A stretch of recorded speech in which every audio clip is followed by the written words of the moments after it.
प्राप्तम् मोक्षमार्गस्य नेतारम् भेत्तारम् कर्मभूभृताम् ज्ञातारं विश्वतत्त्वानां वन्दे तद्गुणलाभम्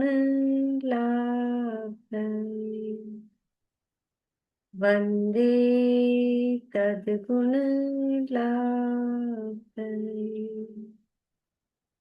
मोक्षमार्ग के नेता एवं कर्म पर्वतों के भेदक और विश्व के सब तत्वों के ज्ञायक चेतन संवेदक सद्गुण आप समान प्राप्त हो यही भावना भा कर दे विनय पूर्वक करूं वंदना बारंबार जिनेश्वर देव बारंबार जिनेश्वर देव।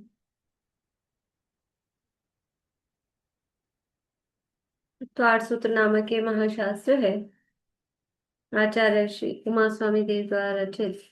इसमें छठा अध्याय अपना चल रहा है और छठे अध्याय में आश्रव तत्व का वर्णन यहाँ पर किया जा रहा है। आश्रव तत्व का वर्णन क्यों करना? आश्रव सुखदाई है कि दुखदाई है? आश्रव दुखकार घने रे, तो जो दुखदाई है उसकी बातें क्यों करते हो? सुखदाई की बातें करो। दुखदाई को क्यों जानना? दुखदाई को जानना चाहिए कि नहीं जानना चाहिए? कि बिन जाने ते दोष को कैसे तजिए और बिन जाने ते गुणन को कैसे गहिए। तो जो दुखदाई है उसको भी जानना आवश्यक है। ये जानना आवश्यक है कि ये दुखदाई है, वरना हो क्या रहा है आज तक कि वो दुखदाई को ही सुखदाई मान रखा है और उसी को वही काम करते आ रहे हैं। राग आदि प्रगट ये दुख देन तिन्ही को सेवत गिनत चैन। जो दुख के कारण है उनको सुख का कारण मानकर और उन्हीं उन्हीं काम को करते आ रहे हैं। इसीलिए सुख प्राप्ति हेतु प्रयत्न करते सुबह से लेके शाम तक काम किस लिए कर रहे हैं? जो कुछ भी करते हैं वो सब काम प्रत्येक जीव, चाहे चींटी हो, चाहे हाथी हो, चाहे आदमी हो, वो जो भी काम कर रहे हैं, कोई आदमी कोई चला के दुखी होने के लिए कोई काम नहीं करता है। जो काम आत्महत्या भी करने जाता है ना, तो वो सुखी होने के लिए करने जाता है, मर के सुखी हो जाऊंगा ऐसा सोच के सुखी होने के लिए करता है। लेकिन सुखी हो गए क्या? सुखी तो नहीं होते। सुख प्राप्ति हेतु प्रयत्न करते सुख जाता दूर है। तो लेकिन कभी ये सोचने का प्रयास नहीं किया कि हम चलते जा रहे हैं, चलते जा रहे हैं, चलते जा रहे हैं, दिल्ली पहुंचना है। दिल्ली आई नहीं रहा, आई नहीं रहा, आई नहीं रहा। तो आदमी दिमाग लगाता है ना कि हम सही रास्ते पर तो चल रहे हैं कि नहीं, कि इतनी देर हो गई, इतनी देर हो गई, आ ही नहीं रहा है, पहुंच ही नहीं रहे, ऐसा कैसे हो गया? लेकिन यहाँ विचार ही नहीं करते कि अनादि काल हो गया, पूरी जिंदगी हो गई, सुख के लिए भागे जा रहे हैं, दौड़े जा रहे हैं।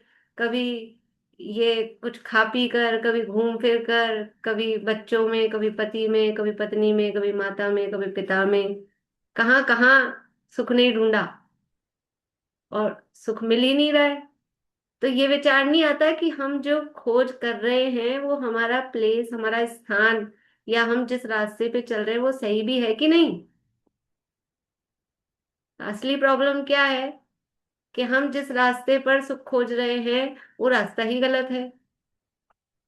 इसलिए आज तक सुख की प्राप्ति नहीं हुई। तो इसलिए गलत को जानना भी आवश्यक है। दादा एक उदाहरण देते थे पहले किसी व्यक्ति को घी की दुकान खोलनी है, घी की दुकान खोलनी है तो क्या करे, देसी घी की खोलनी है। उस समय नकली घी चलता था, डालडा, डालडा घी चलता था। आजकल तो शायद पता नहीं, चलता है कि आजकल भी। तो देसी घी की दुकान खोलनी है, तो डालडा के बारे में जाने कि नहीं जाने, जो नकली वनस्पति घी डालडा के नाम से आता था, उसको जाने कि नहीं जाने, कि उसको भी जानना पड़ेगा, कि कोई हम जिससे माल खरीद रहे हैं या हम, तो हम पता लगा कि देसी घी के नाम पे डालडा ना खरीद लें। इसलिए उस डालडा को भी जानना आवश्यक है। उसको खाने के लिए या उसको खरीदने के लिए या उसको बेचने के लिए नहीं, लेकिन हम ठगा ना जाएं, हम गलत माल नहीं खरीद लें, हम गलत वस्तु नहीं खा लें, इसलिए उसका ज्ञान भी होना आवश्यक है। वैसे आश्रव का ज्ञान भी होना आवश्यक है, ज्ञान होना आवश्यक है। और ज्ञान कब सही कहलाएगा?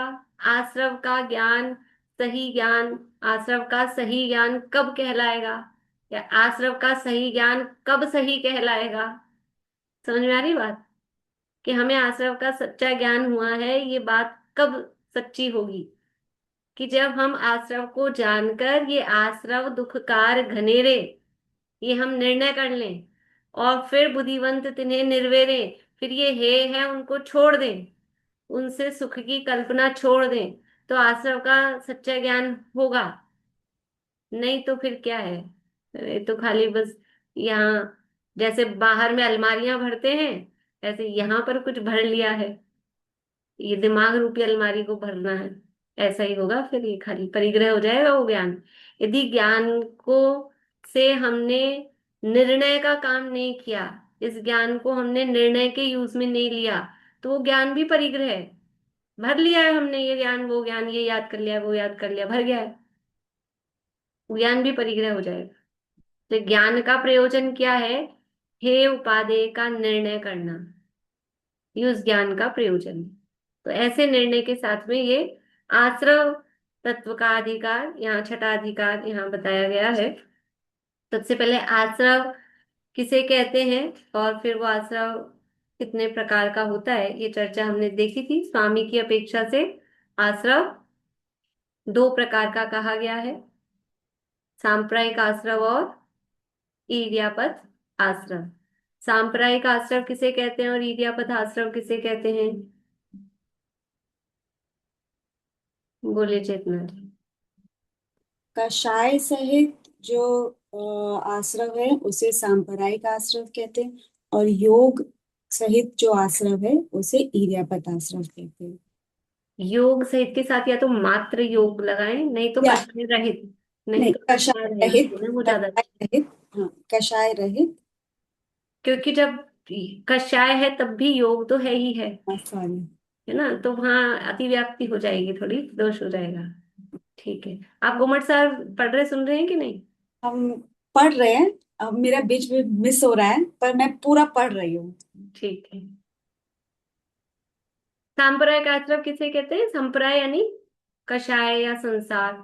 तो संसार का कारणभूत या कषाय सहित जो आश्रव होता है उसे सांप्रदायिक आश्रव कहते हैं। और कषाय रहित जीवों को जो आश्रव होता है उसे ईर्यापथ आश्रव कहते हैं। कि स्वामी की अपेक्षा आश्रव कौन कर रहा है? कषाय सहित जीव आश्रव कर रहा है या कषाय रहित जीव आश्रव कर रहा है? तो स्वामी की अपेक्षा से आश्रव दो प्रकार का कहा है। आश्रव किसे कहते हैं? बोलिए सारिका जी, आश्रव किसे कहते हैं?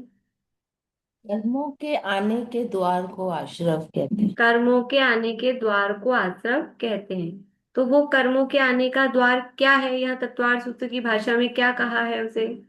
मन वचन काय के योग। हाँ, योग को आश्रव कहते हैं। और योग यानी मन वचन काया के निमित्त से आत्मा के प्रदेशों में जो परिस्पंदन होता है। मैं हाँ बोलिए। वो योग है, मन वचन काया के निमित्त से आत्मा के प्रदेशों में जो परिस्पंदन होता है, उसका नाम योग है। और वो योग ही आश्रव है। तो जो अभी इन्होंने कहा ना, कर्मों के आने का द्वार, तो योग है वो कर्मों के आने का द्वार है। आश्रव का मतलब क्या है? गेट, दरवाजा। जिससे कर्म प्रवेश कर रहे हैं। कर्म किससे प्रवेश कर रहे हैं? योग के माध्यम से। योग रूपी दरवाजा नहीं होगा तो कर्म प्रवेश नहीं कर सकेंगे। तो कर्मों के आने का जो द्वार है वो है योग। और योग किसे कह रहे हैं? कि मन वचन काय के निमित्त से आत्मा के प्रदेशों में जो कंपन परिस्पंदन होता है उसका नाम योग है। इसलिए योग ही आश्रव है, ये यहाँ कह रहे हैं। बोलिए। स्वामी जी हुआ क्या? हाँ स्वामी जी। जी। जी। अगर जो पहले अध्याय में पूछा जाए ना, पहले अध्याय में निर्देश स्वामित्व साधन अधिकरण स्थिति विधान, तो वहां जब आश्रव पे छह चीजें लगाते हैं तो आश्रव का स्वामी कौन? तो जीव। जी। जीव ही है। अब उसमें भी भेद करेंगे। अब सांप्रदायिक आश्रव का स्वामी कौन सा जीव, इरियापथ आश्रव का स्वामी कौन सा जीव, तो गुण स्थानों के आधार पे उसको डिवाइड कर देंगे। ठीक है। तो ये मन वचन काय की क्रिया के निमित्त से जो आत्मा के प्रदेशों में परिस्पंदन होता है वो योग ही आश्रव है। और फिर कहा वो आश्रव को पहले दो प्रकार का बताया निमित्त की अपेक्षा से, कि शुभ परिणामों के निमित्त से जो आश्रव होता है उसे शुभ योग या शुभ आश्रव कहते हैं, शुभ योग से जो आश्रव होता है। और जो अशुभ परिणामों के निमित्त से जो आश्रव होता है उसको अशुभ आश्रव कहते हैं। ऐसे दो भेद पहले किए, उसके बाद में स्वामी की अपेक्षा से चौथे सूत्र में सांप्रदायिक आश्रव और ईर्यापथ आश्रव, ऐसे ये दो भेद किए थे। अब देखिए आगे। ये अपना पूरा हो गया था। मेरे ख्याल से ये सारा हो गया था ना पूरा, ये पीछे तक का। अब है आगे 5 नंबर का सूत्र है। पेज नंबर है 242।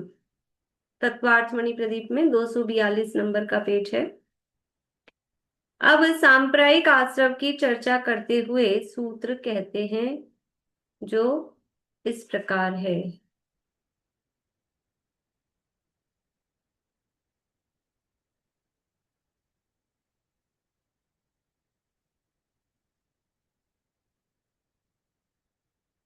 इंद्रिय कषाया व्रत क्रिया पंच चतुः पंच पंचविंशति संख्या पूर्वस्य भेदा।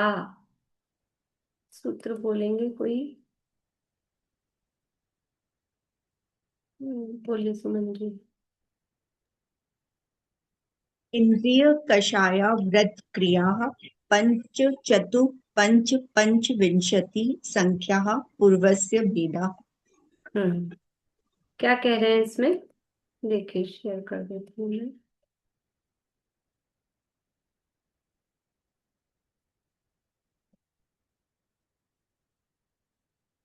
इंद्रिय यानी इंद्रियां, कषाय यानी कषाय, अव्रत। इंद्रिय कषायाव्रत। अव्रत, अव्रत यानी व्रत का अपोजिट है अव्रत।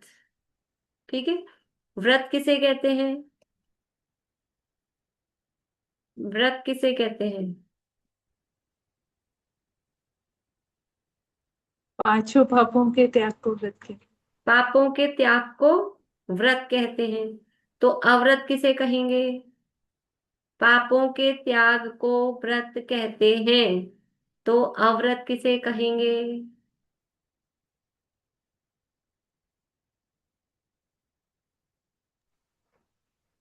जो पांचों पाप नहीं छोड़ रहा उसको और व्रत कहते हैं। पांचों पापों को अव्रत कहेंगे। पापों के त्याग को व्रत कह रहे हैं तो अव्रत यानी पांच पाप। ठीक है।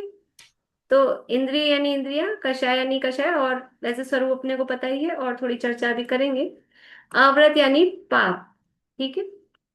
इंद्रिय कषाय अव्रत और क्रिया, ये क्रिया है, अभी यहाँ बताएंगे कौन सी है। ये चार चीजें बताई। पंच चतुः पंच पंचविंशति, यहाँ चार नाम दिए हैं, यहाँ चार संख्याएं दी हैं। सूत्रों को पढ़ने का अभी तक आप लोगों को आ गया होगा स्टाइल कैसे पढ़ना है। तो एक जैसे दूसरे अध्याय में भी इस तरह से दिए हैं जब भावों के भेद और उनके नाम वगैरह दिए हैं। तो अब यहाँ एक एक संख्या को क्रम से एक एक के साथ लगाना है। इंद्रिय पंच, कषाय चतुः, अव्रत पंच और क्रिया पंचविंशति। ठीक है। तो 5 इंद्रिय, 4 कषाय, 5 अव्रत और 25 क्रियाएं, संख्या है नहीं, ये सारी ये जो संख्या है पूर्वस्य यानी पहले वाले के, भेदा यानी भेद है। 5 इंद्रियां, 4 कषाएं, अवृत 5 और क्रियाएं 25, ये सब पहले वाले के भेद हैं। पहला वाला कौन है? तो इससे पिछले सूत्र में कहे थे सांप्रदायिक एरिया पथ्यो। पहले वाले सूत्र में सकषाया कषायो सांप्रदायिक एरिया पथ्यो। तो पहले वाला आश्रव का नाम क्या था? सांप्रदायिक आश्रव। तो ये सांप्रदायिक आश्रव के ये पूरे भेद कहे हैं। कितने हो गए टोटल?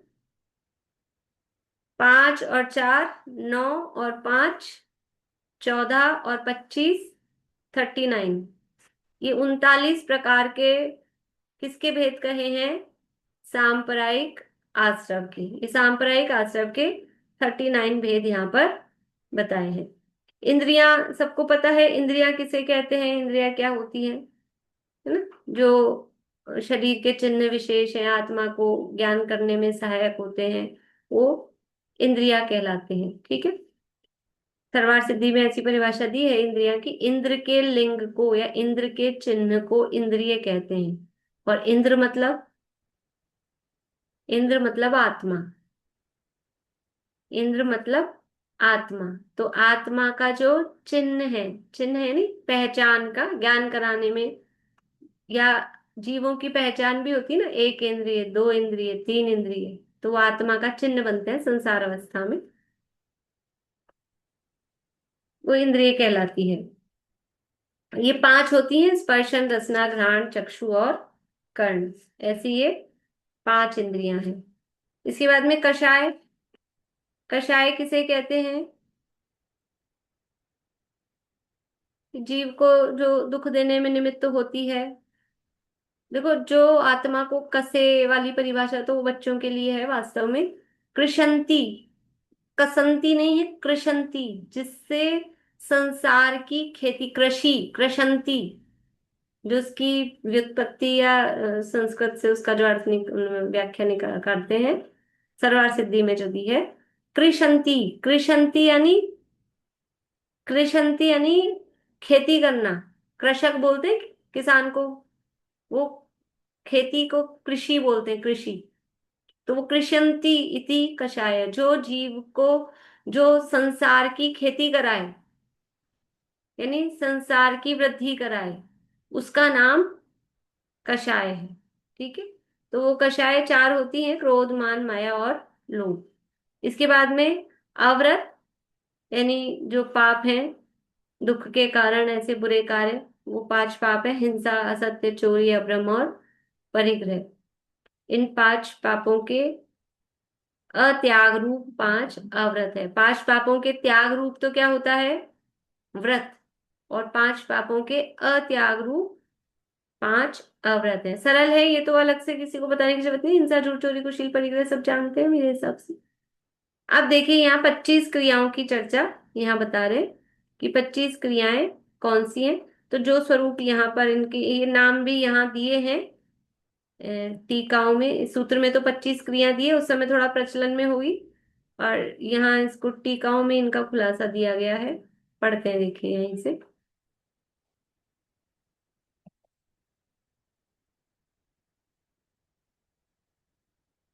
इंद्रियों, कषायों और आवृतों की चर्चा यथास्थान हो चुकी है। इंद्रियों की चर्चा दूसरे अध्याय में की है, कषायों की भी चर्चा हो गई है, और अवृतों की चर्चा अभी 7वें अध्याय में आएगी आगे।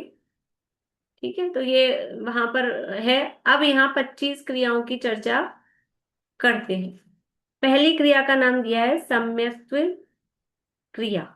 ठीक है। देखो, यहाँ क्रियाओं की चर्चा है, क्रियाओं की बात है। ये ध्यान रखने वाली बात है कि जो इंद्रिय, कषाय और अवृत, ये तो कारण हो सकते हैं, मतलब इनको तो कह सकते हैं हम कारण। और जो क्रिया है वो वो कार्य रूप है। कारण और कार्य में थोड़ा अंतर होता है ना। इंद्रियां, कषाय और अवृत, ये तो कारण रूप है। और क्रिया तो नाम ही क्रिया कह रहे हैं ना, वो क्रिया कार्य रूप है। ये थोड़ा सा इसमें अंतर है। वो इन इंद्रियों के, कषायों के, अवरतों के कारण जो कार्य हुआ उसको क्रिया कहेंगे। ये सब क्या बता रहे हैं? ये सब आश्रव के, किसके आश्रव के भेद बता रहे हैं। मतलब ये हम पढ़ तो लेंगे पूरी, लेकिन ये चल क्या रहा है? ये चल क्या रहा है? ये 39 जो भेद यहाँ बताए हैं, किसके भेद बताए हैं? आश्रव के, सांप्रदायिक आश्रव के। इसका मतलब क्या है? ये सब आश्रव है, या और अपनी भाषा में समझने के लिए कहें, इन सब से आश्रव होता है। इंद्रियों के माध्यम से कषाय, कषाय तो अपने को समझ आ जाता है, लेकिन ये इंद्रियां, इंद्रियां क्या है? विषयों में उलझाने का काम करती है। तो इंद्रियां, इंद्रियों का मतलब अकेला यही नहीं, वो शोभशम रूप जो भाव इंद्रियां हैं और उनसे जो विषय सेवन की प्रवृत्ति हो रही है, तो वो जीव को विषयों में उलझाने का काम करती है। कषायों के माध्यम से आश्रव होता है। अव्रत, सीधा सीधा पाप बंध के, पाप ही है नाम ही उनका, वो आश्रव के कारण होते हैं। इसी तरह से भी ये जो 25 क्रियाएं बता रहे हैं, तो यहाँ ये अभी डिफरेंशिएट नहीं कर रहे कि इससे पुण्य का होता है कि पाप का होता है। यद्यपि पूरा अध्याय अशुभ आश्रव की प्रधानता से दिया गया है, लेकिन फिर भी अभी हम ये यहाँ ये नहीं कह रहे हैं कि ये इससे शुभ ही आश्रव हो रहा है कि अशुभ ही आश्रव हो रहा है, पर ये सब आश्रव रूप हैं। इन सब से आश्रव होता है, ये समझने वाली बात है। हमको कभी कभी ऐसा लगता है क्रिया से कुछ नहीं होता, लेकिन बिल्कुल ही जीरो होता हो ऐसा नहीं है।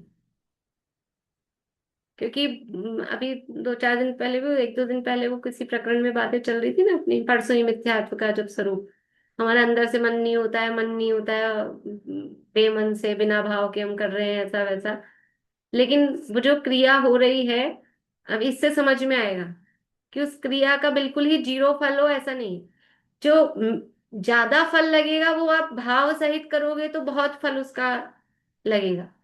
भाव नहीं है लेकिन मजबूरी में, या जैसे भी गलती से, असावधानी से, या अज्ञानता से हो रही है, तो भी बिल्कुल ही फल ना होता हो, जीरो ही होता हो, ऐसा नहीं होता है। इसलिए मैंने आप लोगों को ऐसा जवाब नहीं दिया था उस दिन भी कि नहीं नहीं उसका फल नहीं लगेगा, ऐसा नहीं। जो वस्तु स्थिति है, वस्तु स्वरूप जो है वो है। अगर ऐसा होता तो फिर घर गृहस्थी छोड़ के मुनि दीक्षा ही क्यों ली जाती? इसीलिए तो मुनिराज घर गृहस्थी छोड़ के दीक्षा लेते हैं। वरना ऐसा वो भी कर सकते हैं कि हमारे तो भाव नहीं रहे, घर में रहे, घर से भिन्न, हम तो बस अनुमोदना नहीं करेंगे, हम भाव नहीं रखेंगे, ऐसा नहीं होता है। कि वो काजल की कोठरी में, वो घर गृहस्थी रूपी कोठरी में यदि रहेंगे, तो चाहे हमारा मन हो चाहे ना हो, वो क्रियाएं और वो सब हो रही हैं, तो वो कुछ ना कुछ उसमें आश्रव होता ही होता है। बिल्कुल बच जाए ऐसा नहीं हो सकता है। देखिए पढ़ते हैं। इसलिए यहाँ जो पहला ही नाम है ना, पहला ही नाम क्या है? सम्यक्त्व क्रिया।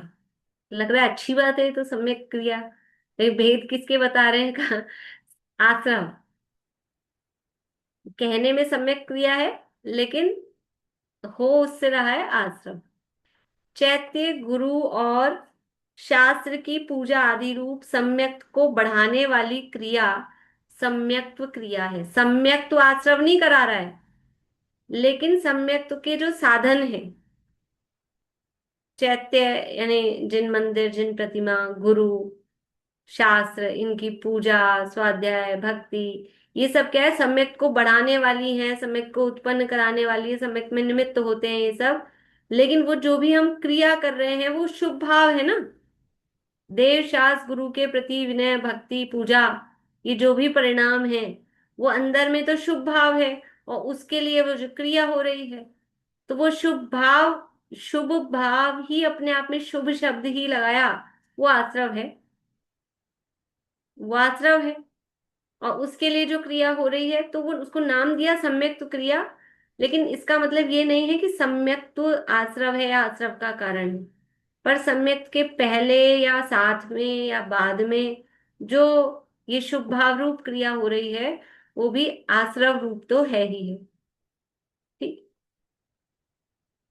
दूसरी, मिथ्यात्व क्रिया।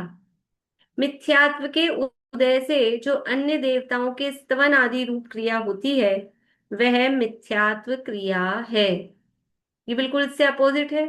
मिथ्यात्व, अन्य देवी देवताओं को मानना पूजना, ये सब जो भी क्रिया हो रही है वह मिथ्यात्व की क्रिया है।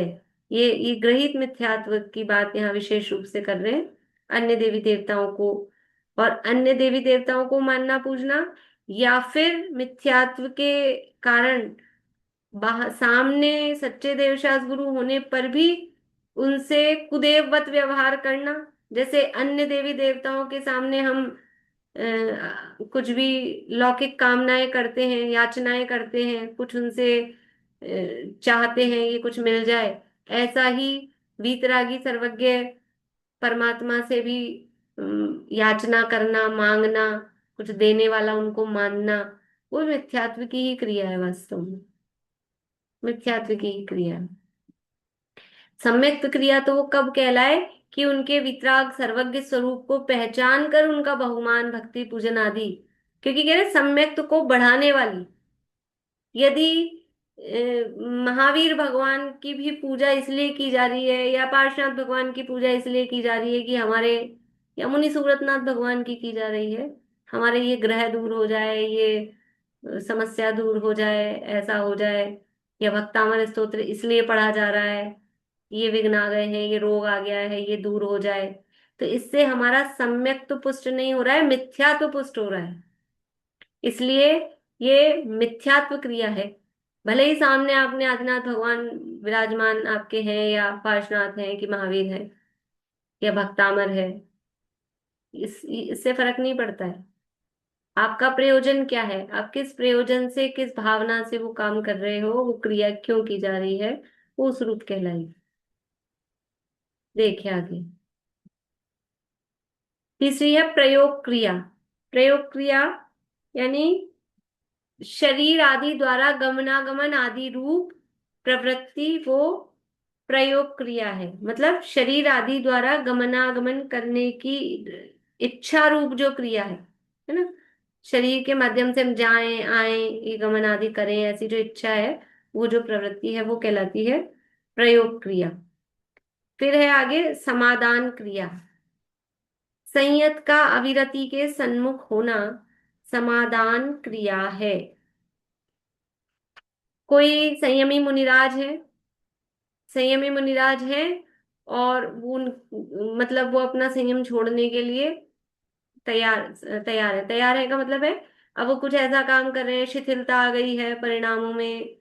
और जैसे समझ लीजिए, एक अपने पुराणों में माघनंदी मुनिराज का उदाहरण आता है। माघनंदी भावलिंगी मुनिराज थे, और फिर एक बार नगर में आया आहार के लिए, और वो एक कुमार की लड़की घड़े बना रही थी। अब जो भी कथा चलती है, अपने को तो उदाहरण लेना, सच्ची है झूठी है जैसी, मतलब उसमें नहीं जाना है अपने को, उस पर दिमाग नहीं लगाना है अपने को, तो उदाहरण लेना है खाली। तो वो बारिश का मौसम हो गया, वो रो रही थी बैठ के, मेरे घड़े सारे कच्चे हैं, अरे तो बिगड़ जाएंगे, बारिश आ जाएगी। तो उन्होंने क्या किया, वहां आग तो जलती है कुम्हार के घड़े पकाने के लिए, तो आग के चारों तरफ घूम के कोई मंत्र पढ़ रहे थे कि भाई जिससे इसके घड़े ना बिगड़े। उनको आ गया ऐसा भाव, थे तो मुनिराज, निकल जाते, लेकिन उनको ऐसा भाव आ गया, तो वो लड़की पीछे पीछे घूम ली उनके बाद, साथ साथ साथ साथ। अब वो ऐसे आग के चारों तरफ उन्होंने 7 बार चक्कर लगाए, 7 बार लड़की पीछे पीछे लगाई। इतने में कुम्हार आ गया कि आपकी तो मेरी लड़की के साथ शादी हो गई।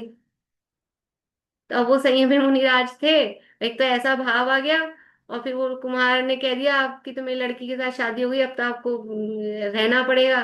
तो वो मुनि दशा छोड़ के वहां कुम्हार के घर रहने लग गए। तो ये संयमी अविरति के सन्मुख हो गए, ये क्या कहलाएगी, समादान क्रिया। ठीक है, समादान क्रिया। फिर है पांचवी ईर्यापथ क्रिया। ईर्यापथ है समादान से अपोजिट,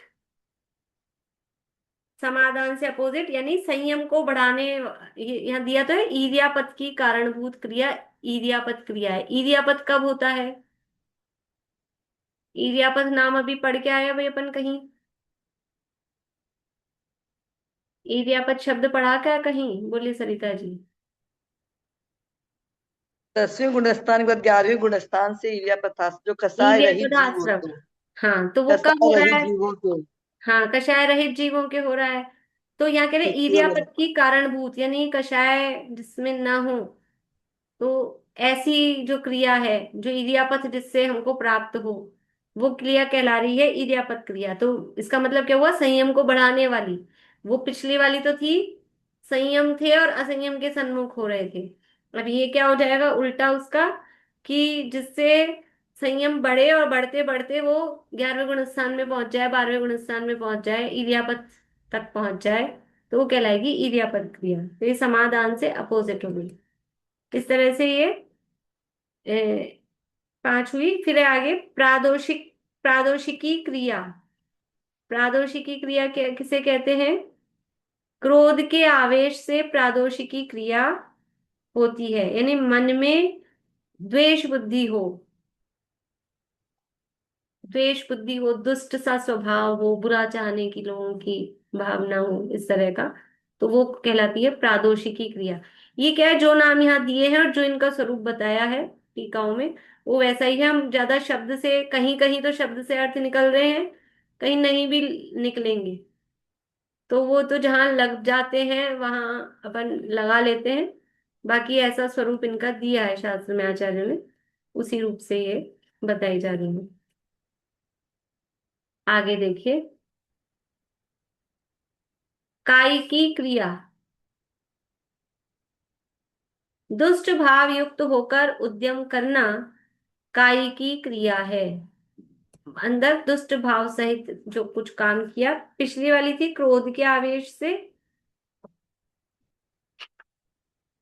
और यहाँ पर कह रहे हैं कि दुष्ट भाव युक्त होकर उद्यम ही किया, मतलब कुछ काम कर ही दिया ऐसा, तो वो कहलाती है कायिक। कायिकी कह रहे हैं ना, शरीर से ही कर दिया, केवल मन में ही नहीं विचार के रह गए, किसी को मार दिया, पीट दिया, चाटा लगा दिया, ऐसा, वो कायिक की क्रिया। फिर है नेक्स्ट अधिका अधिकरण की क्रिया। अधिकरण की क्रिया, अधिकरण कहलाता है साधन, तो हिंसा के साधनों को ग्रहण करना, ये आधिकरण की क्रिया है। आधिकरण की क्रिया। इसके बाद में है पारितापिकी क्रिया। पारिताप बोलते हैं दुख को, तो जो दुख की उत्पत्ति का कारण है वह पारितापिकी क्रिया है। किसको दुख की उत्पत्ति का? स्वयं को भी और पर को भी, स्व पर दोनों को ही जो दुख की, मतलब कभी स्वयं को दुख की उत्पत्ति का कारण हो, कभी पर को दुख की उत्पत्ति का कारण हो, कभी दोनों को दुख की उत्पत्ति का कारण हो, तो सब क्या है, पारितापिकी क्रिया है। इसके बाद में है नेक्स्ट प्राणातिपाती की क्रिया। प्राणातिपात, ये शब्द भी पहले कहीं पढ़ा है, रत्नकरण शावकाचार में पढ़ा है कहीं प्राणातिपात, श्लोक में आता है प्राणातिपात वितथ, याद आया? हिंसा, अहिंसा व्रत के अतिचारों में, तो ये प्राणातिपात यानी प्राणों का अतिपात करना, ये आ गए रेणु जी, बोलिए। प्राणातिपात विथत व्यवहारैस्ते काममूर्छाभ्य स्थूलेभ्य पापेभ्यो व्युपरमण मनुव्रतम भवति। 5 अणुव्रत के लिए है ये।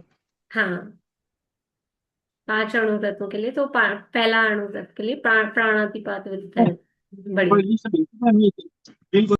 तो प्राणातिपात मतलब प्राणों का अतिपात करना, प्राणों को का वियोग कर देना, ठीक है। तो ये आयु, इंद्रिय, श्वासोच्छ्वास और बल, ये 10 प्राण व्यवहार प्राण कहलाते हैं। 5 इंद्रियां, 3 बल, आयु और श्वासोच्छ्वास, तो ये इनमें से किसी भी प्राण का वियोग करने वाली जो क्रिया है, वो प्राणातिपाती की क्रिया है। किसी की गला घोट दिया है, इंद्रियों को यानी नष्ट किया है, किसी के मन वचन काया रूप प्राणों का वियोग कर दिया है, तो वो सब प्राणातिपाती की क्रिया कहलाती है। तो ये आप देखेंगे 6 नंबर से और 10 नंबर तक वाली जो क्रियाएं हैं ना, ये सब हिंसा से रिलेटेड है। छठे में कहा था क्रोध के आवेश से, फिर कायी की क्रिया में कहा 7वें में दुष्ट भाव युक्त होकर काम कर रहे हैं, फिर 8वें में हिंसा के साधनों को ग्रहण कर लिया, फिर यहाँ पारितापी की क्रिया में भी दुख की उत्पत्ति का कारण, और 10वें में तो प्राणों का ही वियोग करा दिया। तो ये सब हिंसा से रिलेटेड है, ये 5 क्रियाएं। इससे पहले वाली जो 5 थी वो शुभ और अशुभ की मुख्यता से थी, सम्यक क्रिया, मिथ्या क्रिया, प्रयोग क्रिया, समाधान, इर्याबत। ये शुभ अशुभ की मुख्यता से थी, किसी में शुभ की मुख्यता थी, किसी में अशुभ की, वैसा। अभी देखिए 11 नंबर पे दर्शन क्रिया।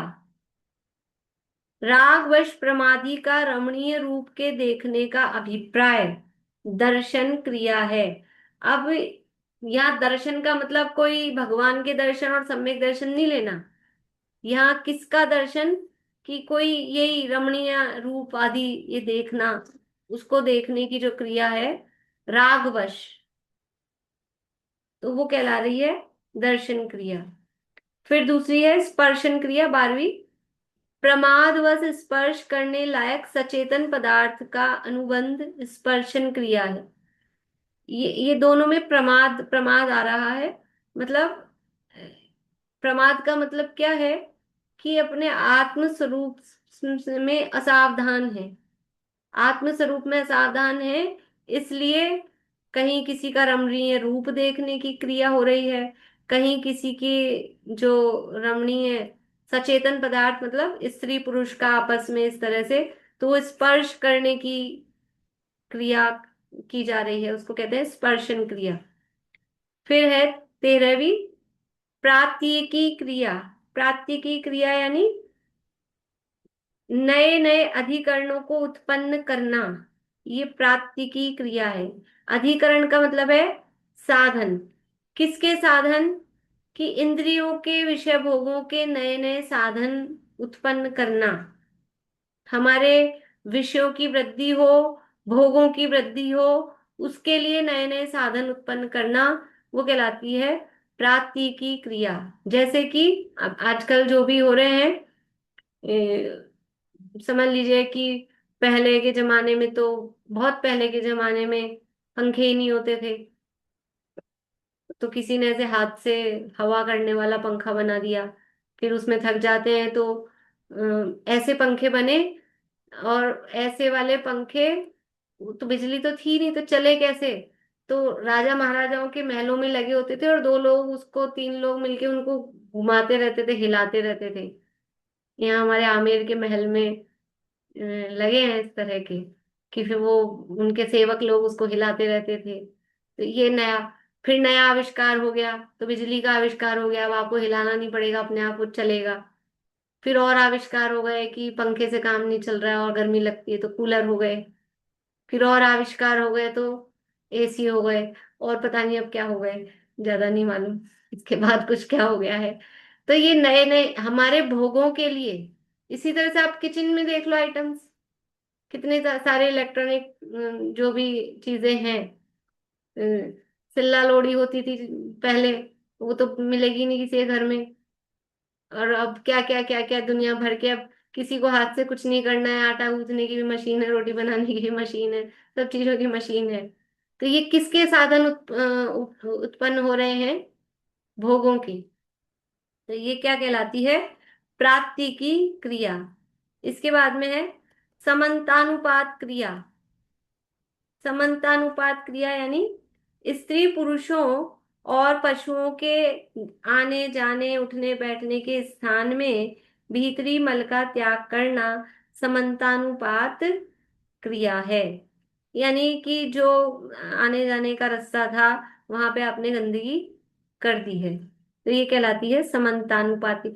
ये इस समझ में आ रहा है, ये सब आश्रव रूप है, आश्रव के कारण है ऐसे ऐसे काम।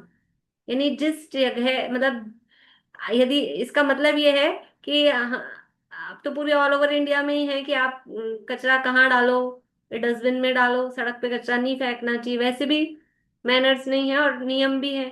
और जहां कचरा नहीं फेंकना चाहिए वहां आपने कचरा डाला, ये क्या हो गया, आपके आश्रम का कारण। ये समानुपात क्रिया है। सही जगह पे सही काम नहीं करना, मतलब जिस काम को या जिस वस्तु को जिस जगह रखना है उस जगह उस वस्तु को नहीं रखा, उस जगह नहीं क्षेपण किया, या आश्रव के कारण है। ये क्रियाएं भी, ऐसा नहीं है कि क्रिया बिल्कुल जीरो ही होती है। फिर है 15, अनाभोग क्रिया। प्रमार्जन और अवलोकन नहीं की गई भूमि पर शरीर आदि का रखना अनाभोग क्रिया है। आपने देखा नहीं, शोधा नहीं और बैठ गए, चींटियां थी वहां पर, जीव जंतु थे, तो ये क्या है? अनाभोग क्रिया। तो आप देखेंगे 11 से 15 तक ये 5 जो क्रियाएं हैं, ये प्रमाद से रिलेटेड है मुख्य रूप से। कि ऊपर तो क्लियर रूप से दिए ही हैं दोनों में प्रमाद शब्द। और ये जो प्राप्ति की क्रिया है कि नए नए अधिकरणों को उत्पन्न क्यों कर रहे हैं? प्रमाद के कारण। हमसे हमसे उठ के स्विच ऑन नहीं किया जाता है पंखे का, एसी का। वो चाहिए हमें साधन, तो उसके लिए भी हमने क्या कर लिए हैं? यहीं बैठे बैठे, हिलना ही ना पड़े, रिमोट। और अब रिमोट भी अलग से नहीं चाहिए, हमारे पास दो दो डब्बे क्यों रखे? हमें एक डब्बा है हमारे हाथ में, मोबाइल, तो वो सब मोबाइल से कनेक्टेड रहते हैं, तो मोबाइल से ही चला लेंगे एसी, मोबाइल से ही बंद कर लेंगे। ये सब क्या है? प्रमाद के को बताने वाली चीजें हैं। इसी तरह से कहीं भी मल का त्याग किया है जहाँ जगह नहीं थी, गलत गलत स्थान पर, तो वो भी प्रमाद के कारण है। और ये बिना देखी सोधी भूमि पर आप बैठे हो, उठे हो, चल रहे हो, तो ये भी प्रमाद ही है। तो ये सब प्रमाद से रिलेटेड है पांचों क्रियाएं। फिर आगे है 16 नंबर, स्वहस्त क्रिया। जो क्रिया दूसरों के द्वारा करने की हो उसे स्वयं कर लेना स्वहस्त क्रिया है।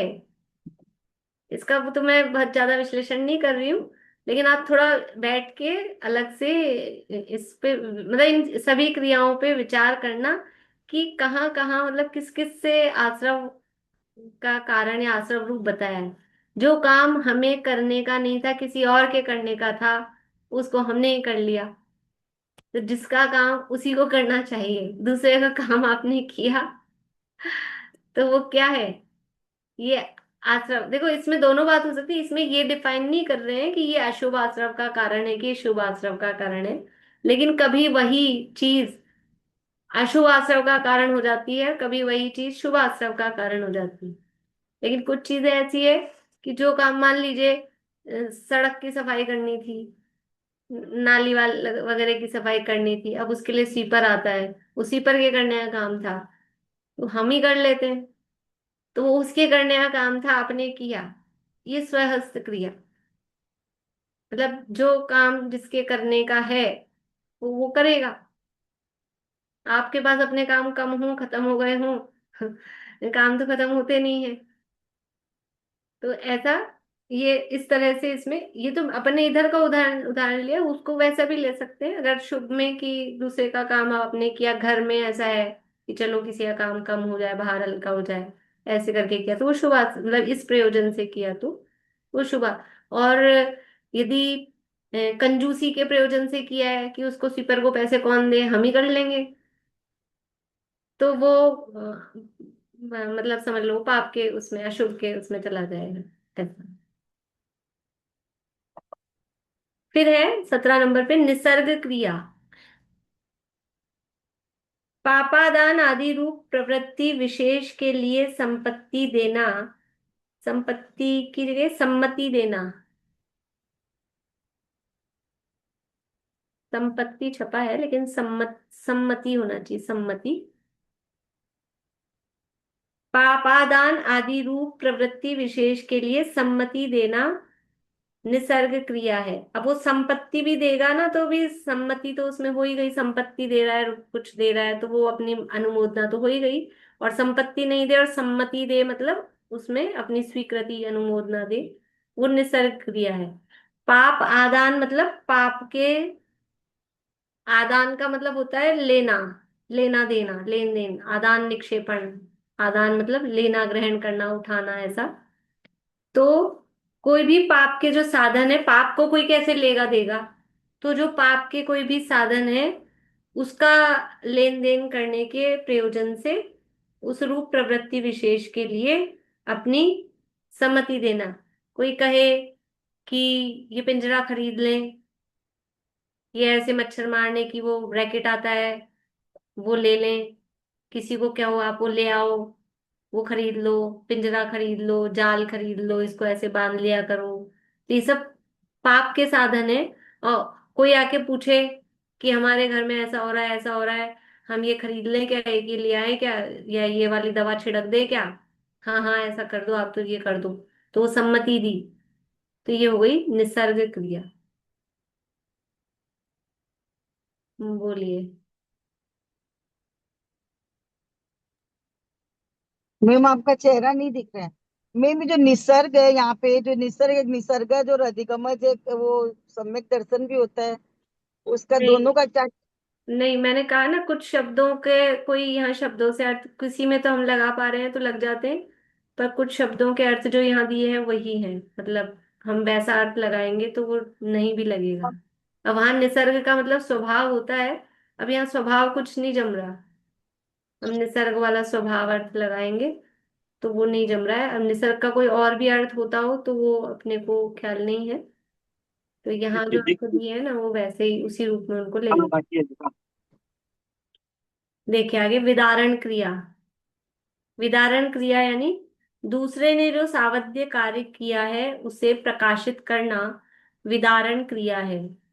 सावध्य कार्य मतलब कोई पाप का काम, तो किसी दूसरे व्यक्ति ने कोई पाप का काम कर दिया, उसे प्रकाशित करना, सबके सामने बता देना उसको, तो वो कहलाती है विदारण किया। विदारण का मतलब है खोल देना, उगाड़ देना उसको।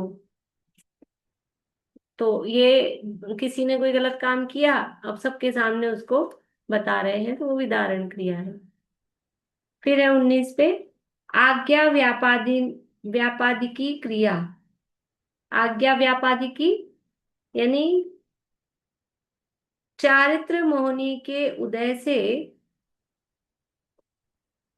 आवश्यक आदि के विषय में शास्त्रोक्त आज्ञा को न पाल सकने के कारण अन्यथा निरूपण करना आज्ञा व्यापादिकी क्रिया है।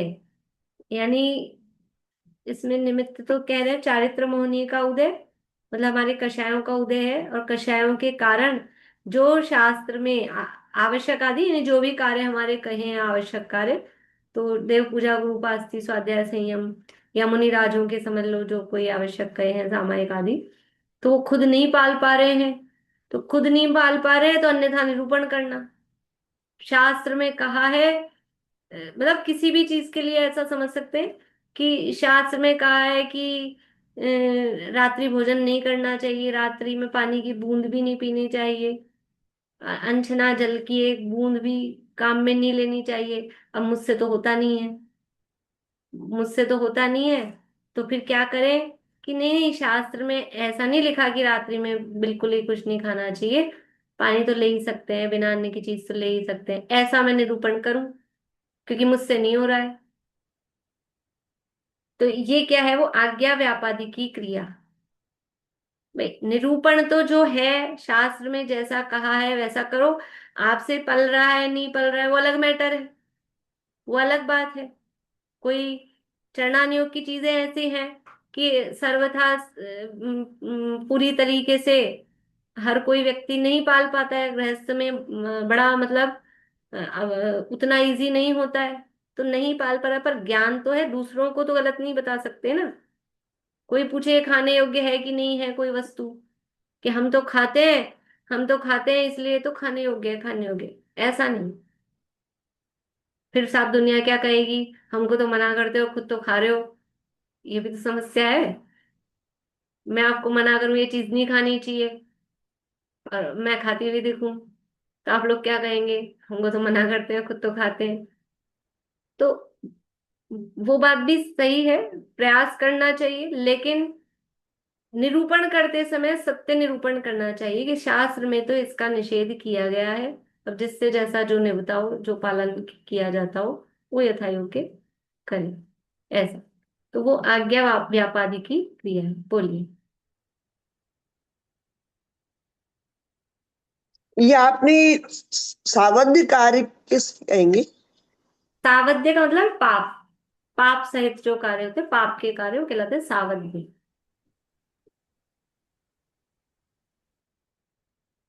फिर है 20 नंबर पे, अनाकांक्ष क्रिया।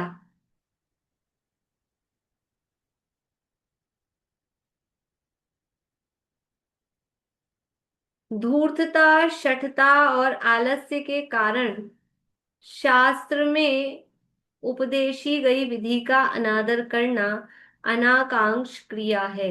धूर्तता मतलब कुटिलता, शठता यानी मूर्खता, और आलस्य प्रमाद है।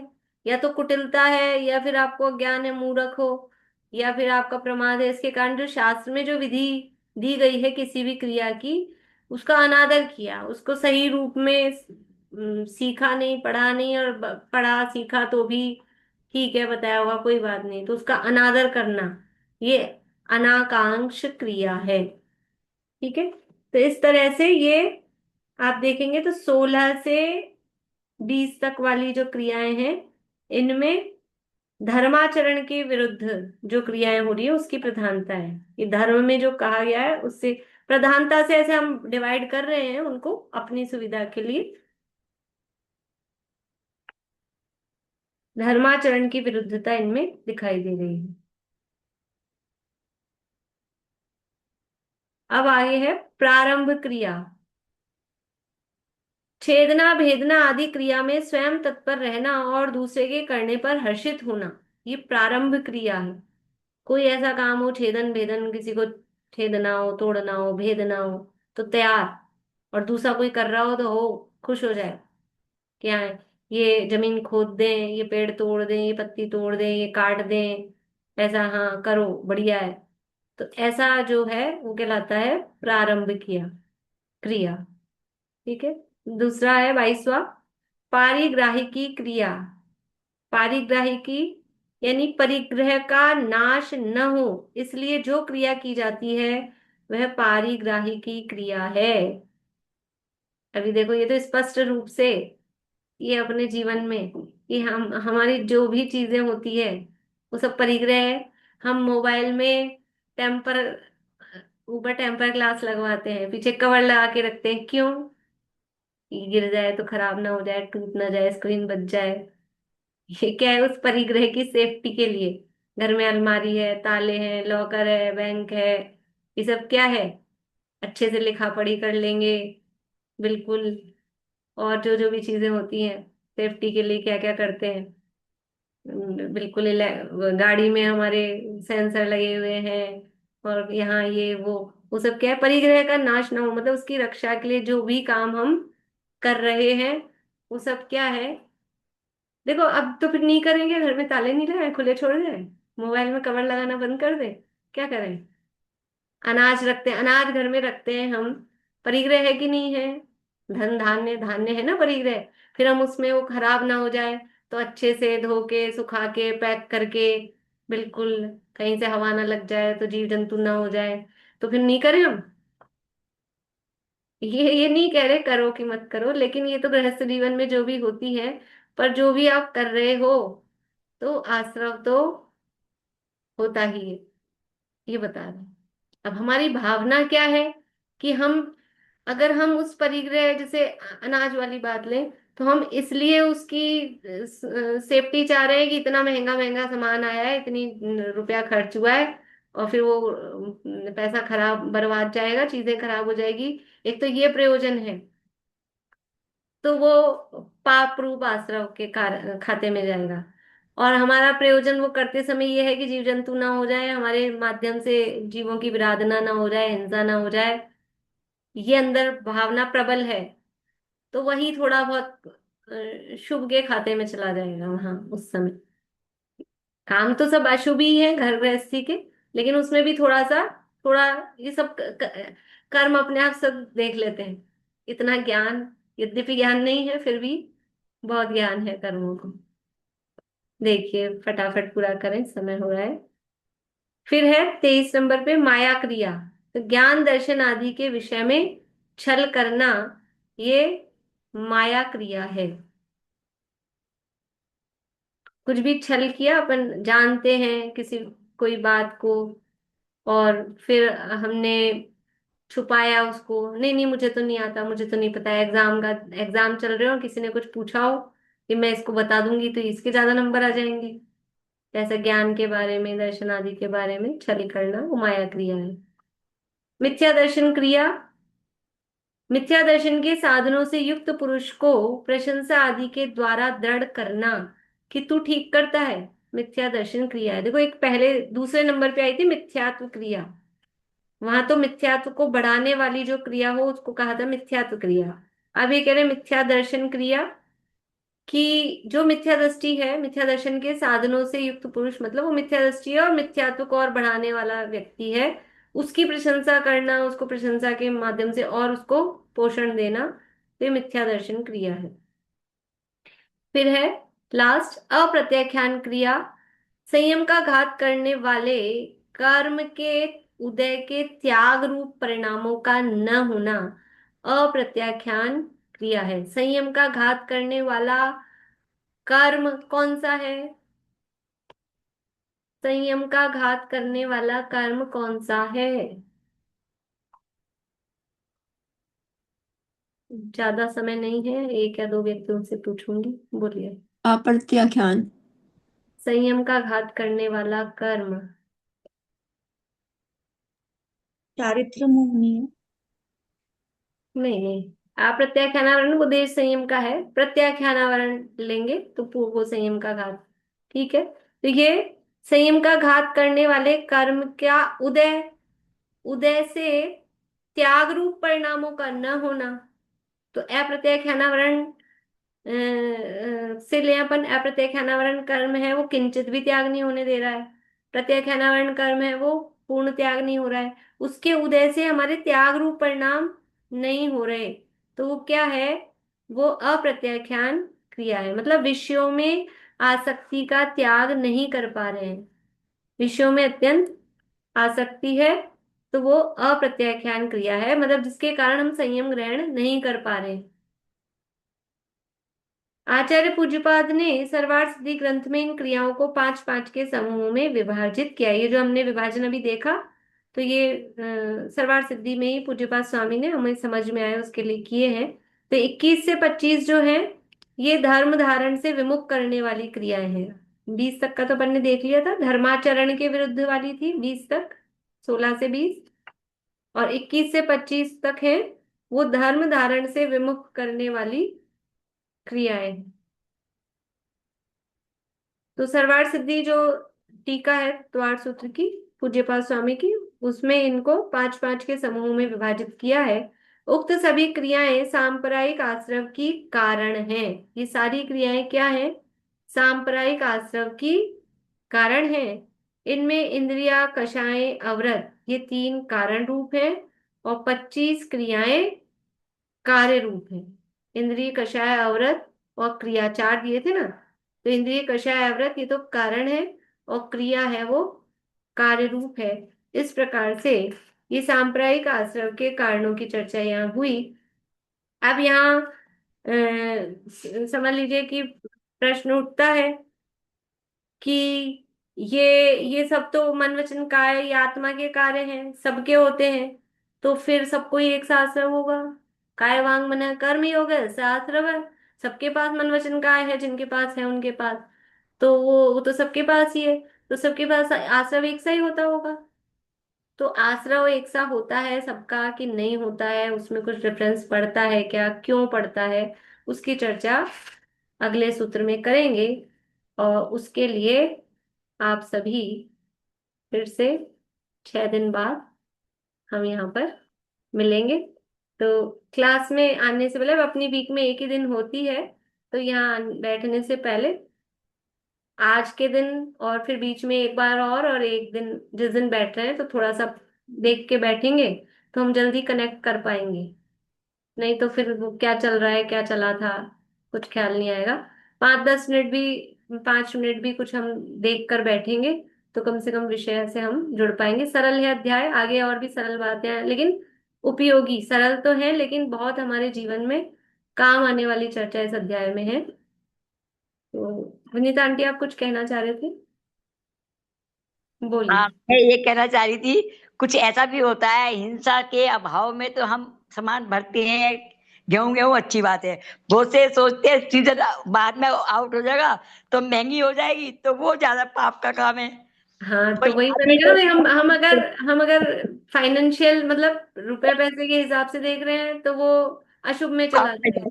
पाप में जाएगी, कि हाँ, महंगे के हिसाब से भरते हैं और तो हम पाप में इसलिए जाएगी। भर रहे हैं कि ऑफ सीजन में फिर बाहर बाजार से लाएंगे तो जीव जंतु वाली आएगी, तो अभी तो तो वो सीजन है हाँ, तो अभी तो सही आएगा, तो अभी हम लेके मतलब प्रयोजन हमारा उद्देश्य क्या है, तो यही है, उसके यही हिसाब से वो जो अगला सूत्र आएगा ना, वो अगले सूत्र में इस चीज को बताएंगे वो कि भाव के क्रिया ऊपर वही हो रही डिपेंड है, है ना। काम वही हो रहा है, फिर आश्रव में डिफरेंस क्यों आता है। हाँ, सबका आश्रव ये के बात। लिए एक सा होना चाहिए, लेकिन आश्रव में डिफरेंस आता है, वो हाँ, किस उसकी डिफरेंस वो से आता है कहता वो है यहाँ ना बताएंगे। कि हम जीव जंतु की रक्षा करें तो अच्छी बात है, और हम हाँ। महंगा सोच रहे तो पाप क्रिया में आ गया। हाँ, ठीक। चलिए जिनवाणी स्तुति।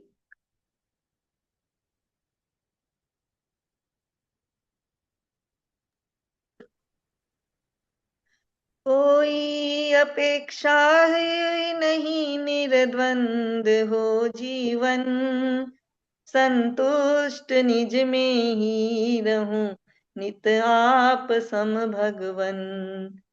हो आप सम निर्मुक्त मंगल मैं दशा मेरी, निर्ग्रंथता की भावना अब हो सफल मेरी। बीते अहो आराधना में हर घड़ी मेरी,